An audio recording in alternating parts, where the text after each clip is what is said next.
সকাল থেকে সবাই ব্যস্ত। নিধিদের বাড়িতে আত্মীয় স্বজনে ভরে গেছে। মীরার এত কোলাহল ভালো লাগছে না, তাই ডিসাইড করেছে নীরাকে নিয়ে ঘুরতে বের হবে। মীরা নীলাকে বলে নীরাকে রেডি করে দিতে। এই ফাঁকে মীরা ওর মামুকে বলে আসে ওরা ঘুরতে যাচ্ছে। মীরা আর নীরা একসাথে নিচে নামতে দেখে জারিফ জিজ্ঞাসা করে, তোমরা কোথায় যাচ্ছ? ঘুরতে যাচ্ছু। আমাকে নিবে তোমাদের সাথে? নীরা মীরার দিকে তাকিয়ে বলে, মামুনি চাচু দেবে আমাদের সাথে? আচ্ছা চলো। মীরা গাড়িতে উঠে জারিফকে জিজ্ঞাসা করে, শ্বশুরবাড়ির অনুষ্ঠান ছেড়ে চলে এলে যে? ভালো লাগছিল না একা একা, তাছাড়া অনুষ্ঠান তো রাতে। আপু, আমি তো রাজশাহীতে আরো অনেকবার এসেছিলাম, এখানের কম বেশি সবকিছুই চিনি। তোমার অসুবিধা না হলে আমি তোমাদের সবকিছু ঘুরে দেখাতে পারি। এতে অসুবিধার কি আছে, চলো ঘুরে আসি। আপু, একটা গান চাই, বোরিং লাগছে খুব। মীরা জারিফের কথা শুনে মুচকি হেসে বলে, আচ্ছা। মিহান ঘুম থেকে উঠে ফ্রেশ হয়ে ওর মমের রুমে যায়। কাল রাত থেকে রেগে আছে মিহান। ওর মমের রুমে সোফায় বসে 2 হাত দিয়ে মাথা চেপে ধরে ওর মমকে বলে, মম, কালকে রাতে তোমাদের কি বলেছিলাম? মনে আছে, আজ তোর পাপা কথা বলবে ওদের সাথে। মীরা ঢাকায় আসলে আমি কাজটা সেরে ফেলতে চাই। কি হয়েছে তোর বলতো? কাল রাত থেকে দেখছি রেগে আছিস। কিছু না মম, আমি যা বললাম তার ব্যবস্থা করে ফেলো। আমি আর দেরি করতে চাই না। আমি তো চেয়েছিলাম তোর চাচাতো বোন মিথির বিয়ের পরই এই কাজটা করতে, কিন্তু তুই 3 দিনের মধ্যে কাজটা সেরে ফেলতে চাচ্ছিস। মিহান ওর মমকে কিছু না বলে মনে মনে বলতে থাকে, না মম, আমি আর কোনো রিস্ক নিতে পারবো না। মিথির বিয়েতে এখনো অনেক দিন বাকি আছে। আমি এতদিন অপেক্ষা করতে পারবো না। পাখিকে খুব তাড়াতাড়ি খাঁচায় বন্দি করতে হবে। মীরা আর নীরাকে জারিফ তার পরিচিত সব জায়গায় ঘুরে ঘুরে দেখিয়েছে। নীরার খিদে পেলে ওরা 3 জনে রেস্টুরেন্টে খেতে বসে। মীরার খাবার খেতে ইচ্ছা করছে না। কালকে রাতের পর মিহান আর ফোন দেয়নি। না চাইতেও মিহানের জন্য মনটা কেমন অস্থির হয়ে উঠেছে। বারবার ফোনের দিকে তাকাচ্ছে। অদ্ভুত এক অনুভূতি কাজ করছে মীরার মনে। মীরা মনে মনে ভাবতে থাকে, আমার এমন লাগছে কেন? কাল থেকে পাগল ডাক্তার ফোন করেনি তার জন্য? আমি কি ওকে মিস করছি? অন্য সময় হলে তো এতক্ষণে ফোন করে মাথা খারাপ করে দিত। তাই যদি হয় তাহলে এই অনুভূতি হওয়ার কারণ কি? তাহলে কি আমি মিহানেরকে ভালোবেসে ফেলেছি? না, কি করে আমি ওকে ভালোবাসতে পারি? আমার জীবনে ভালোবাসার কোনো জায়গা নেই, তাহলে ওর জন্য আমার এই ফিলিংসগুলো কেন হয়? মীরার ভাবনায় ছেদ ঘটে জারিফের ডাকে। চলো আপু, এবার আমাদের ফেরা দরকার। বাড়ির সবাই না হলে চিন্তা করবে। মীরা বিষণ্ণ মন নিয়ে আস্তে করে বলে, চলো। মীরারা বাড়ি ফিরে যে যার রুমে চলে যায়। জারিফকে মীরার সাথে ফিরতে দেখে জারিফের মা অনামিকা খান আর দাদি জারিফকে ডেকে তাদের রুমে নিয়ে যায়। দাদি খুব উৎফুল্ল স্বরে জিজ্ঞাসা করে, দাদা ভাই, তুই আজ মীরার সাথে সারাদিন ছিলি? হ্যাঁ দাদি। তোকে কিছু বলেনি? কি বলবে? তোর সাথে ভালোভাবে কথা বলছে ও? আরে বাবা হ্যাঁ, আমরা অনেক জায়গায় ঘুরে দেখেছি, তারপর দুপুরে রেস্টুরেন্টে খাবার খেয়ে এসেছি। জানিস, তোদের দাদা এখনো মীরার জন্য কষ্ট পায়। যে মীরা সারাদিন দাদা ভাই করতো, সে মীরা ওর মা যখন বাড়ি ছেড়ে চলে যায়, তারপর থেকে আর তার সাথে কথাও বলে না। মীরা দেশে ফিরেছে পর থেকে কথা বলা তো দূর, তার দিকে একটু তাকিয়েও দেখেনি। মীরা আসার পর থেকে মানুষটা সারাদিন মনমরা হয়ে বসে থাকে। মা চিন্তা করবেন না, সব ঠিক হয়ে যাবে। উফ দাদি, তুমি আর চিন্তা করো না। আপুর অভিমান কমে গেলে নিজে থেকেই দাদা ভাইয়ের কাছে যাবে। জারিফ ওর মাকে আর দাদিকে বুঝিয়ে চলে যায়। সন্ধ্যার পর সবাই সাজগোজ করতে ব্যস্ত, কিন্তু মীরা নিজের রুমে বসে টিভি দেখে ব্যস্ত সময় পার করছে। কিছুক্ষণ পর দরজায় নক করলে মীরা দরজা খুলে দেখে নীলা আর নিধি হাতে একটা প্যাকেট নিয়ে দাঁড়িয়ে আছে। কিছু বলবে তোমরা? আপু, তুমি এখন রেডি হওনি? অনুষ্ঠান তো কিছুক্ষণের মধ্যে শুরু হয়ে যাবে। আমার এসব অনুষ্ঠান ভালো লাগে না। তোমরা এনজয় করো, যাও। আমি এখানে ঠিক আছি। তা কি করে হয়? এই দেখো, তোমার জন্য দাদি একটা শাড়ি পাঠিয়েছে। আমি এসব শাড়ি টাকা পরি না। তোমরা যাও এখন। আপু প্লিজ চলো না, তোমার জন্য সবাই অপেক্ষা করছে। ওকে ফাইন, যাব। আমি কিন্তু এই শাড়িটারি পরতে পারবো না। ঠিক আছে, তুমি রেডি হয়ে আসো, আমরা নিচে আছি। আচ্ছা। ওরা চলে গেলে মীরা কিছুক্ষণ ভেবে তারপর রেডি হতে শুরু করে। নীলা নিধি মীরার রুম থেকে বের হয়ে ওদের দাদির রুমে চলে যায়। নীলা দাদির হাতে শাড়ির প্যাকেট দিয়ে বলে, নানো, আপু তো শাড়ি পরবে না বলছে, রেডি হয়ে একটু পরে নিচে আসছে। এই মেয়েটা কোনো কথা শোনে না, যা বলবো তার ঠিক উল্টোটা করবে। আজকে অনুষ্ঠানে দিনে একটা শাড়ি পরবে তা না। দাদি তুমি রাগ করো না, আপু তো এতদিন বিদেশে ছিল, একদিনে তো সবকিছু হবে না, আস্তে আস্তে সব পাল্টাবে। নিধি একদম ঠিক কথা বলেছে। তাছাড়া যদি চলে যেতে চায় তখন কি হবে? জানোই তো আপু অল্পতেই রেগে যায়। এই একটা জিনিস পেয়েছে ওর দাদা ভাইয়ের মতো, কিছু পারুক আর না পারুক চেঁচিয়ে বাড়ি মাথায় তুলতে পারে দুজনে। নীলা আর নিধি দাদির কথা শুনে হেসে দেয়। নীলা বলে, উফ, তোমাকে নিয়ে আর পারি না, এখন চলো নিচে, সবাই অপেক্ষা করছে তো। চল। মীরা রেডি হয়ে নিচে নেমে আসে। গাউন আর হালকা সাজে মীরার দিক দিয়ে চোখ ফেরানো যাচ্ছে না। আশেপাশের সব ছেলেরা মীরার দিকে তাকিয়ে আছে। মীরা সেদিকে নজর না দিয়ে ওর মামুর কাছে চলে যায়। মীরাকে দেখে ওর মামু মিষ্টি হেসে এক হাত দিয়ে জড়িয়ে ধরে মাথায় চুমু দিয়ে বলে, আমার মাকে তো আজ রাজকুমারের মতো লাগছে। তোমার সব কিছুই বেশি বেশি। আমি অতটাও সাজিনি যে আমাকে রাজকুমারীর মতো লাগবে। ওদের কথার মাঝে নিঝুম চলে আসে। নিঝুম মীরাকে বলে, উফ আপু তোমাকে কি কিউট লাগছে, একদম ডলের মতো। মীরা মুচকি হেসে নিঝুমের দিকে তাকিয়ে বলে, তোমাকেও খুব মিষ্টি লাগছে, চোখ ফেরানো যাচ্ছে না। তোমাকে আমার থেকেও বেশি ভালো লাগছে। এর মধ্যে নীলা নিধি আর দাদি ওদের দিকে চলে আসে। নীলা কাছে আস্তে আস্তে বলে, কি নিয়ে কথা হচ্ছিল শুনি? এমন কিছু না। নীরা কোথায়? আরিফের সাথে আছে নীরা। ওরা এরকম আরো নানা ধরনের কথা বলতে থাকে। এদিকে মিহান সবে হসপিটাল থেকে ফিরেছে। ফ্রেশ হয়ে হল রুমে এলে মিহানের মম মিহানকে এক মগ কফি দিয়ে বলে, শোন, তারা রাজি হয়ে গেছে, তারাও চাচ্ছে ঢাকা ফিরে কাজটা সেরে ফেলতে। মিহান ঠোঁটের কোণে হাসি ফুটিয়ে তুলে বলে, পাপাকে বলো কাজ শুরু করে দিতে। তা তো বলা লাগবে না, সেটুকু বোঝার ক্ষমতা আমাদের আছে। তোর মতো পাগল ছেলে আমার জীবনে আর একটাও দেখিনি। মিহান হেসে দিয়ে বলে, দেখবে কি করে, আমি এক পিসি আছি, আমার মীরা জানের পাগল ডাক্তার। মিহানের কথা শুনে ওর হেসে দিয়ে বলে, সেটা আমি জানি। আচ্ছা মম, তুমি থাকো, আমি একটু আসছি। এখন আবার যাবি কোথায়? কোথাও না, রুমে যাব মীরার সাথে কথা বলতে। আজ সারাদিনে মীরার সাথে কথা বলিনি, এখন যাই একটু জ্বালিয়ে আসি। মিহান ওর রুমের দিকে হাঁটা দেয় আর মম ওর কথা শুনে হেসে দেয়। মীরা এত লোকজন ভালো লাগছে না। অনুষ্ঠান শুরু হয়ে গেছে কিছুক্ষণ আগে। এর ফাঁকে মীরা বাড়ির বাগানের একটু নিরিবিলি জায়গায় চলে যায়। একা একা আশেপাশের পরিবেশটা উপভোগ করছে। একটু এগিয়ে খেয়াল করে একটা বাচ্চা ছেলে গোলাপ ফুল গাছ থেকে ছেঁড়ার চেষ্টা করছে, কিন্তু কাঁটার কারণে পারছে না। মীরা এগিয়ে যাবে তার আগে ছেলেটি গাছ থেকে ফুল ছিঁড়ে হাতে নেওয়ার সময় হাতে কাঁটা ফুটে রক্ত বের হয়ে যায়। এর মধ্যে একজন মহিলা এসে বলে, বাবু তুমি এখানে কি করছো? ছেলেটা হাসি মুখে ওই মহিলার দিকে ফুলটা এগিয়ে দিয়ে বলে, মামনি, এটা তোমার জন্য। ছেলের হাসি মুখে ফুলটা নেওয়ার সময় খেয়াল করে তার ছেলের হাত থেকে রক্ত পড়ছে। তিনি হাঁটু গেড়ে বসে হাতটা মুখের সামনে ধরে বলে, বাবু তোমার হাত কাটলো কি করে? তোমার জন্য ফুলটা ছিঁড়তে গিয়ে। ছেলের মা ছেলের হাতে চুমু দিয়ে জড়িয়ে ধরে কেঁদে দেয়। একটা লোক এসে বলে, মা ছেলের ভালোবাসা শেষ হলে ভিতরে চলুন। দেখো না তোমার ছেলে কি করেছে, আমার জন্য ফুল ছিঁড়তে গিয়ে নিজের হাতে কাঁটা ফুটিয়েছে। তোমাদের মা ছেলেকে নিয়ে আর পারি না, চলো ভিতরে, ছেলের হাতে মেডিসিন লাগাতে হবে। হ্যাঁ তাড়াতাড়ি চলো। ছেলের মা ছেলেকে কোলে নিয়ে বাড়ির ভেতরে চলে যায়। মীরা এতক্ষণে তিনজনের ভালোবাসা দেখছিল।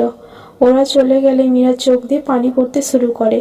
মীরারও খুব ইচ্ছে ছিল ওর পরিবারটা এমন হবে, বাবা মা ভালোবাসা দিয়ে ওকে আগলে রাখবে, কিন্তু এইসব কিছু ওর ভাগ্যে ছিল না। ছোটবেলার স্মৃতিগুলো আবার চোখের সামনে ভাসতে শুরু করে। মীরা চোখ মুছে ড্রাইভারের কাছ থেকে গাড়ির চাবি দিয়ে বেরিয়ে যায় বাড়ি থেকে, কাউকে কিছু না বলে। রাত 11টা বাজার পর ঝড় বৃষ্টি শুরুর কারণে তাড়াতাড়ি নিধিদের বাড়ির অনুষ্ঠান শেষ হয়ে যায়। মিহান রাত 8টার পর থেকে মীরাকে ফোন করে যাচ্ছে, কিন্তু মীরার ফোন বন্ধ। মিহান অনেকবার মীরার মামু আর বাবাকে ফোন করেছে, কিন্তু তারা অনুষ্ঠানে থাকার কারণে ফোন রিসিভ করতে পারেনি। হলরুমে বসে সবাই কথাবার্তা বলতে থাকলে ড্যানি এসে বলে মীরার মামুকে, স্যার, ম্যামকে ঘুমিয়ে পড়েছে, অনেকক্ষণ ধরে তাকে দেখছি না। ভালো কথা বলেছো, আমিও অনেকক্ষণ ধরে মীরাকে দেখছি না। দাঁড়াও, আমি একটা ফোন করে দেখি। মামু ফোন বের করে দেখে মিহান অনেকবার ফোন করেছে। মামু মনে মনে বলে, মিহান এতবার ফোন করেছে কেন? কোনো সমস্যা হয়নি তো? একবার ফোন করে দেখি না কি হয়েছে। মামু মিহানকে ফোন দিলে একবার রিং হওয়ার আগেই রিসিভ করে ফেলে। হ্যালো মামু। হ্যাঁ মিহান, বলো। এতবার ফোন দিলে কেন? কোনো সমস্যা হলো না তো? এদিকে সব ঠিক আছে, কিন্তু মীরার ফোন বন্ধ কেন? 8টা থেকে ওকে ফোন করে যাচ্ছি। কিছু কি হয়েছে মামু? আমার মীরা ঠিক আছে তো? আশেপাশে আছে হয়তো, কোথায় আছে দেখে তোমাকে ফোন দিয়ে দিচ্ছি, কেমন? আচ্ছা মামু। মিহান ফোন রেখে দিলে মামু ডেনির দিকে তাকিয়ে বলে, দেখো তো মীরা কোথায় আছে, ওকে বলো আমি ডাকছি। ড্যানি মাথা নেড়ে সম্মতি জানিয়ে মীরাকে খুঁজতে চলে যায়। মিহান আজ রাতে খেতে নিচে নামেনি বলে ওর মম খাবার নিয়ে রুমে এসে দেখে মিহান খুব চিন্তিত দেখাচ্ছে। বেডের পাশের টেবিলে খাবারগুলো রেখে মিহানকে জিজ্ঞাসা করে, মীরার সাথে রাগারাগি করেছিস? No mom. তাহলে? মম, ওর ফোন বন্ধ। ওকে আমার উপর রাগ করে ফোন বন্ধ করে রেখেছে। আজ সারা দিনে ফোন দেইনি তার জন্য। ধর বোকা, তা কেন হবে? হয়তো ফোনে চার্জ নেই। কিন্তু মম, আমার মনটা খুব অস্থির হয়ে আছে। আমার মনে হচ্ছে ও ভালো নেই। তেমন কিছু না, দেখেছিস বাইরে ঝড় বৃষ্টি বেড়েই চলেছে। আমারও খুব ঘুম পাচ্ছে। এখন আয়, তোকে খাইয়ে দিয়ে আমি যাই। নিরিবিলি নির্জন রাস্তায় দাঁড়িয়ে মীরা অনেকক্ষণ ধরে বৃষ্টিতে ভিজছে। চারিদিক পিনপিনে নীরবতা, মানবের ছিটে ফোঁটা নেই। বৃষ্টির ফোঁটার কারণে মীরার চোখের পানি আড়াল হয়ে যাচ্ছে। জোরে বাজ পড়লে মীরা আকাশের দিকে তাকিয়ে বিড়বিড় করতে করতে বলে, যদি জানতেম আমার কিসের ব্যথা, তোমায় জানাতাম। কে যে আমায় কাঁদায় আমি কি জানি তার নাম। কোথায় যে হাত বাড়াই মিছে, ফিরি আমি কাহার পিছে। সব যেন মোর বিকিয়েছে, পাইনি তাহার দাম। এই বেদনার ধন সে কোথায় ভাবি জনম ধরে। ভুবন ভরে আছে যেন, পাইনে জীবন ভরে। সুখ যারে কয় সকল জনে, বাজায় তারে ক্ষণে ক্ষণে। গভীর সুরে চাইনে চাইনে বাজে অবিশ্রাম। মীরা এইটুকু বলে চোখ বন্ধ করে নিঃশ্বাস নিয়ে বলতে থাকে, আমি আর কারো জন্য কষ্ট পাবো না। তারা আমাকে ছেড়ে ভালো আছে, তাহলে আমি কেন কষ্টে থাকবো? কালকেই আমি চলে যাব এই দেশ ছেড়ে। এ দেশে শুধু আমার থেকে সব কিছু কেড়ে নিয়েছে, আমাকে কষ্ট দিয়েছে। এই দেশে কিছু ফিরিয়ে দেয়নি আমায়। নতুন করে আর কোনো কষ্ট সহ্য করতে পারবো না। নতুন করে কষ্ট পাওয়ার আগেই দেশ ছেড়ে চলে যেতে হবে। থাকুক তারা তাদের মতো ভালো, আমি আমার মতো করে আমার জীবন গুছিয়ে নেব। আমি আর কারো কথা ভাববো না, কাউকে চাই না, আমার কাউকে না। জোরে জোরে কয়েকটা বাজ পড়লে মীরা রাস্তায় হাঁটু গেড়ে বসে আকাশের দিকে তাকিয়ে বৃষ্টিতে ভিজতে থাকে।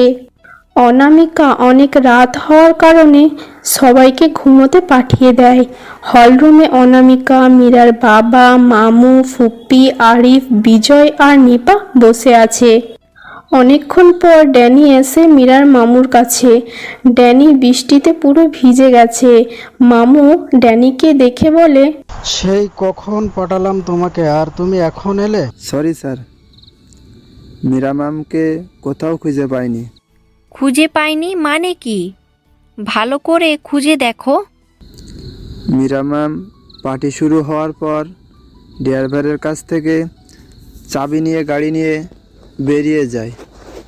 ম্যামের ফোন বন্ধ, তাই লোকেশন বের করতে পারছি না।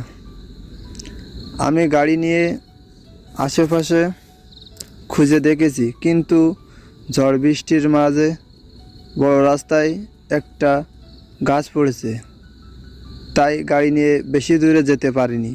কি বলছো এসব মীরা? বাংলাদেশে কিছু চেনো না, কোথায় যাবে ও? ডেনি, তুমি বড় রাস্তার পাশের পার্কটা দেখে এসেছো? জি স্যার, আমি আশেপাশে ভালোভাবে দেখেছি।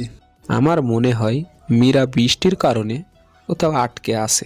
আরিফ রেগে ড্যানিকে বলে, তুমি না আপুর বডিগার্ড? তোমার তো সারাক্ষণ আপুর সাথেই থাকার দরকার। তখন তুমি আপুর সাথে না থেকে কোথায় ছিলে? তোমরা চিন্তা করো না, আমি দেখছি। পুলিশ কমিশনারের সাথে আমার পরিচয় আছে, আমি তাকে সব কিছু বলছি। মীরার গাড়ি কোথায় আছে এখন আশা করি খুব তাড়াতাড়ি জানতে পারবো। মামু পুলিশের সাথে কথা বলে উঠতে না উঠতেই মিহান আবার ফোন করে। হ্যাঁ বলো মিহান। মামু প্লিজ সত্যি বলেন, মীরা কেমন আছে? আমার মন বলছে ও ভালো নেই। মিহান, মীরা বাড়ির কাউকে কিছু না বলে গাড়ি নিয়ে বেরিয়ে গেছে। আমি পুলিশকে ইনফর্ম করেছি, তারা তাদের খোঁজ চালিয়ে যাচ্ছে। মিহান উত্তেজিত হয়ে বলে, আপনি এই কথাটা এখন আমায় বলছেন? এতগুলো মানুষের সামনে দিয়ে ও বেরিয়ে গেল, আর আপনারা কেউ দেখতে পেলেন না? তুমি চিন্তা করো না, আমরা তো খোঁজ চালিয়ে যাচ্ছি। ওই এর আগেও এরকম অনেকবার করেছে। আমি এক্ষুনি রাজশাহী রওনা দিচ্ছি। তুমি এই ঝড় বৃষ্টির মধ্যে আসবে কি করে? মাঝে মাঝে তো বাজও পড়ছে। মীরা কোথায় কি অবস্থায় আছে আমি জানি না। আমি এখানে হাতের ওপর হাত উঠিয়ে বসে থাকতে পারবো না। ওকে খুঁজে বের করতে হবে। আমি আসছি, আপনি চিন্তা করবেন না। মিহান ফোন রেখে গাড়ির চাবি নিয়ে অনুকে ডেকে ওকে সব কিছু বলে বাড়ি থেকে বেরিয়ে যায়। রাত 3টার বেশি বাজে।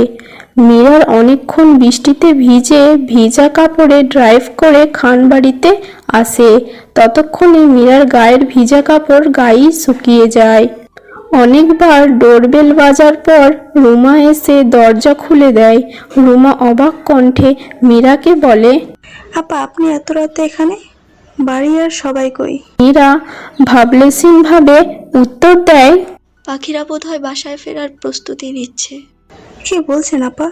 পাখি প্রস্তুতি কিছুই তো বুঝতে পারছি না। কষ্ট, খুব বেশি কষ্ট কখনো পেয়েছো? আপা আপনি কি নেশা জাতীয় কিছু খেয়েছেন? কষ্টের নেশা করেছি আমি, কষ্টের নেশা। এই বলে রুমার পাশ দিয়ে হেঁটে হেঁটে নিজের রুমের দিকে যেতে শুরু করে। রুমা তাড়াতাড়ি করে দরজা বন্ধ করে মীরার পিছন পিছন যেতে শুরু করে।